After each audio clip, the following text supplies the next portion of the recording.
Hello po, Father. Ako po ay isang single mom pero meron po akong boyfriend. Father, ito po sanang hinihingi ko ng payo sa inyo. Alam ko po kasalanan itong ginagawa ko na makikisama ko sa may asawa. Pero sobra ko po siyang mahal at hindi ko kayang iwanan, Father. Ano po bang magagawa ko? Lumayo siya sa akin. Dapat ko bang ipagpatuloy ang pagmamahal ko sa kanya? Father, ayaw ko po sana siyang mawala dahil sobrang mahal ko po siya. Maraming salamat po.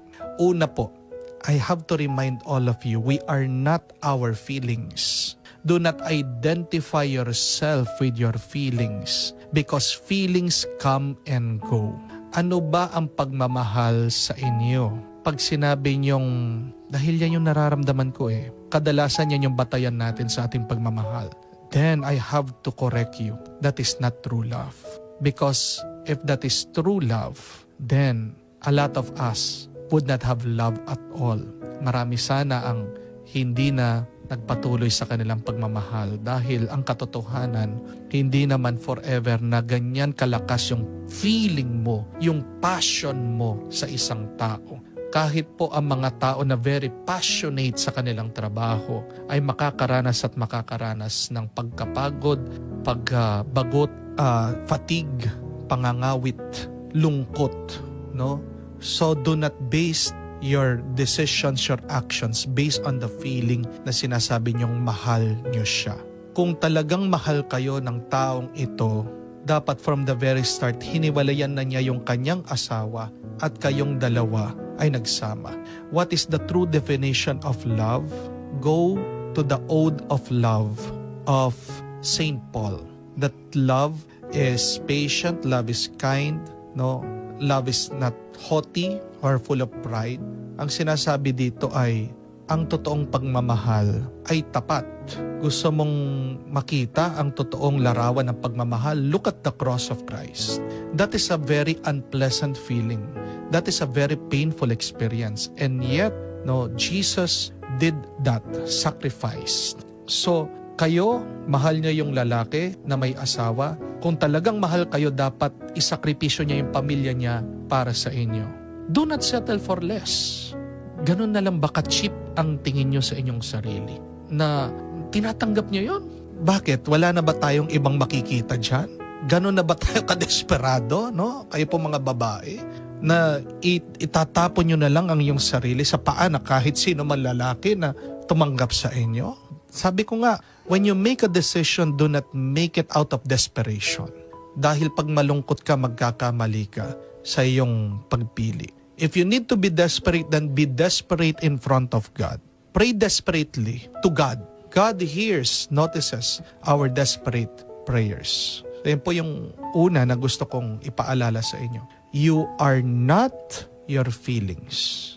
But secondly, tandaan po ito na mga may relasyon o may pagmamahal na alam naman nila hindi tama yung kanilang pagsasama. If you continue on this path, you will never be happy, I tell you. Nobody is really at peace living in sin. Ini-imagine nyo lang po na magkakaroon kayo ng happy ever after. Pero ano ang sabi ng Panginoon? Walang sikreto ang hindi nabubunyag. Dahil tanungin nyo man ang inyong sarili, inyong kaluluwa. Pray in silence. Ito bang ginagawa ko tama? Alam niyo po sagot yan. Sasagutin kayo ng inyong kaluluwa. Ngayon gawin nyo din ito. Kung ilagay nyo yung sarili nyo doon sa lugar ng asawa ng boyfriend nyo. No? Put yourself at the shoes of the wife. Gusto nyo yun? Na merong pinakikisamahan yung inyong asawa na iba? Kahit din naman kayo, hindi kayo komportable doon. Kahit din kayo, hindi kayo magiging masaya doon. No? So why do it to others? Ano sabi ng Panginoon? Do unto others what you want them to do unto you. Masaya ba kayo na nagiging instrumento kayo ng kasiraan, ng tuwa ng ibang pamilya? Can you live with that? Can you sleep well knowing na nag-aaway yung mag-asawa dahil sa inyo? Kung kaya niyong maging masaya na alam niyong kayong nagiging dahilan ng kanilang away, ng lungkot ng ibang babae, then again, please pray very hard. It means one thing, that your conscience is not working properly. No? Magdasal kayo. And I pray for you. Nakakatakot pag hindi na tayo nakikinig sa ating konsensya. Nakakatakot pag hindi na tayo kinakain ng ating konsensya. No? So, I tell you this, yung pong mga nakikipagrelasyon, yung mga may mga kalaguyo sa inyo, hindi po kayo magiging masaya. You will never have that happily ever after. That is your imagination. So, anong payo ko po? Spare yourself from more heartbreak. Please stop this relationship. Pray, ask the Lord, Panginoon, ipadala mo na yung tamang tao sa akin. Pag taken na, wag nang kunin. Di po ba? Pag kinuha mo na may pagmamayari ng iba, anong ibig sabihin nun? Nagnakaw ka. Hindi lang nakasaad sa 10 utos, yung wag ka makikiapid. Pero ano yung isa pang commandment? Thou shall not steal, and you're stealing somebody's relationship, somebody's joy. So please, believe that there is something better for you. Anong temptation ng demonyo? Sinasabi sa atin, pinipresent sa'yo, pinapakita, ito masarap, ito mabuti, ito yung the best. But those are false promises. That is false advertising. Tayo naman, agad tayo nagpapaloko. Huwag po tayong magpapahulog sa tukso. Dahil pag nahulog ka diyan, parang konsuelo de bobo mo na lang na, ay naloko ko pero okay na, sige na. Parang pinapasaya na lang natin yung ating sarili na, ay napamahal ako dito, naloko ako pero I will make the best out of it. You don't need to do that. Hindi po kailangan gawin yun na maging masaya kayo doon sa cheap, doon sa low class, doon sa hindi naman tunay, doon sa walang quality. God's dream for us is the best life. But we do not want that, no? Because we settle for less. Please, I'm praying for you. Spare yourself from pain, from more hurt and heartbreak. End that relationship. I pray na matauhan po kayo. Pinagdarasal ko po, mauntog kayo. Gumising kayo. Gumising kayo dyan sa inyong pagkahilo, sa inyong pagkahumaling, dyan sa inyong boyfriend na may asawa. No? Pinapanalangin ko din po, mauntog din yung inyong boyfriend na yan. No?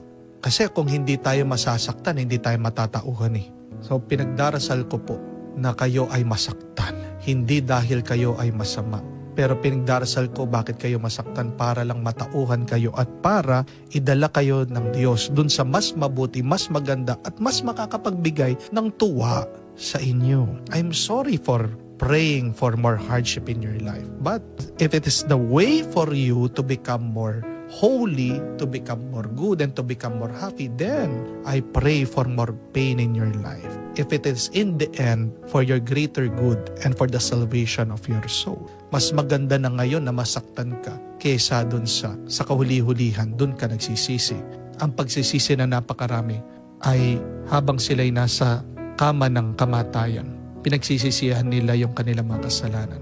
And I'm telling you, you're doing one big sin by being the source of unfaithfulness of that married person.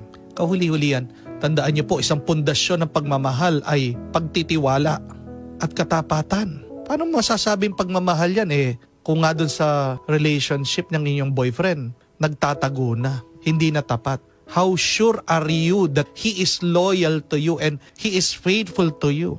Kung nga doon sa original na asawa, hindi na naging faithful, hindi na naging tapat, sa'yo pa kaya? Hindi mo alam, meron pang number 3 yan, number 4. But again, please pray. What is the will of the Lord for your life? Pray in silence. Am I doing the right thing? And you know the answer for that. So, anong magandang dasal, dalangin? Pray for the grace to do what is right. And pray that God will give you the best for your life. Pray for the Holy Spirit to enlighten your mind to go. Take the path of what is right. Yan yung aking dasal at dalangin. Kayo po ay basbasan ng Diyos.